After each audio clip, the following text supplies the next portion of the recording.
സ്ത്രീകളിൽ പ്രത്യേകിച്ച് പുരുഷന്മാരെ കമ്പയർ ചെയ്യുമ്പോൾ ഈ നമ്മുടെ നീ ഉണ്ടല്ലോ, മുട്ടിൻ്റെ ഈ ഓസ്റ്റിയോ ആർത്രൈറ്റിസ് എന്ന് പറയും, നമ്മൾ അതിന് ഈ തേയ്മാനത്തിന് കൂടുതൽ സാധ്യതയുണ്ട്. അതിൻ്റെ കാരണം എന്താണെന്ന് വെച്ചാൽ സ്ത്രീകളുടെ ഘടനയും പുരുഷന്മാരുടെ ഘടനയും വ്യത്യാസമുണ്ട്.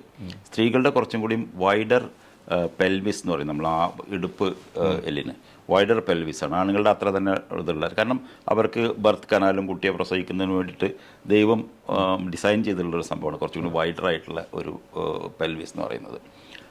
അപ്പോൾ അതുകൊണ്ട് തന്നെ ഈ നീക്ക് ഇതിന് വരുമ്പോൾ കുറച്ചും കൂടി സ്ട്രെസ്സ് കൂടുതലാണ്.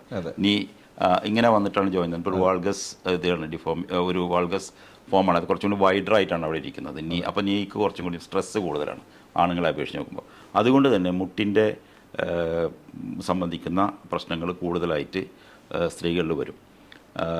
പിന്നെ ആർത്തവ വിരാമം സംഭവിച്ച നേരത്തെ ഞാൻ സൂചിപ്പിച്ചതുപോലെ തന്നെ അവർക്ക്